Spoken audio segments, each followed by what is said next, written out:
ये आपको अचानक से पैरों में दर्द स्टार्ट हो जाता है या एकदम से पैर अकड़ जाते हैं, या आम भाषा में बात करें तो पैरों में एकदम से नस पे नस चढ़ जाती है, बैंटा सा आता है। अगर इस तरह के सिम्टम्स आते हैं तो ये क्रैम्प्स के लक्षण हो सकते हैं। क्रैम्प्स क्या है? क्रैम्प्स एक इनवॉलंटरी मसल की कॉन्ट्रैक्शन होती है जिसकी वजह से पैरों में पेन और स्टिफनेस आती है।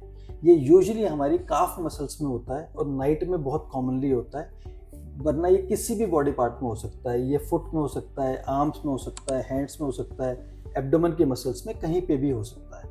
अगर हम सिम्टम्स की बात करें तो इसमें सडन सिवियर पेन होता है मसल के अंदर एक नॉट सी बन जाती है और मसल टाइट हो जाती है और स्टिफनेस आ जाती है। अगर हम कॉजेज़ की बात करें तो इसमें डिहाइड्रेशन बहुत कॉमन कॉज है, इसीलिए क्रैम्प्स समर्स में ज़्यादा होते हैं।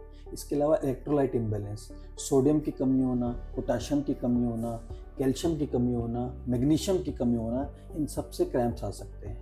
बहुत देर तक प्रोलॉन्ग सिटिंग या स्टैंडिंग से भी क्रैम्प्स बढ़ जाते हैं, या मसल्स का ओवर यूज़ या एक्सरसाइज उससे भी क्रैम्प्स आते हैं। मसल्स में अगर प्रॉपर ब्लड सर्कुलेशन नहीं है तो क्रैम्प्स आते हैं। इसके अलावा नर्व कंप्रेशन, नर्व अगर दब जाए तो भी मसल्स में क्रैम्प आने शुरू हो जाते हैं। इसके अलावा डायबिटीज़ में क्रैम्प्स बहुत कॉमन है। हाइपोथायराइड, जिसमें थायराइड कम हो जाता है, उसमें क्रैम्प्स ज़्यादा आते हैं। इसके अलावा प्रेगनेंसी में और किडनी के पेशेंट्स में भी क्रैम्प्स ज़्यादा हो जाते हैं।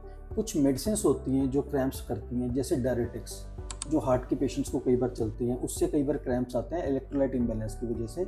और स्टैटिन्स जो कोलेस्ट्रॉल की दवाइयाँ होती हैं, जो भी लोग कोलेस्ट्रॉल की दवाई खा रहे होते हैं उनको कई बार पैरों में दर्द होना शुरू हो जाता है, पैरों में क्रैम्प्स आने लग जाते हैं, तो अपने डॉक्टर से मिलना है, क्योंकि स्टैटिन्स कॉज हो सकते हैं उन क्रैम्प्स का। कि हम क्रैम्प से कैसे बचें, तो इसमें सबसे इंपॉर्टेंट है हाइड्रेशन। इलेक्ट्रोलाइट्स बहुत इंपॉर्टेंट है। आपको पोटाशियम और मैग्नीशियम रिच फूड्स खाने हैं, जैसे बनाना, नट्स या स्पिनच। आपको प्रोलॉन्ग सिटिंग या प्रोलॉन्ग स्टैंडिंग अवॉइड करनी है, कॉज हो सकते हैं क्रैम्प्स का।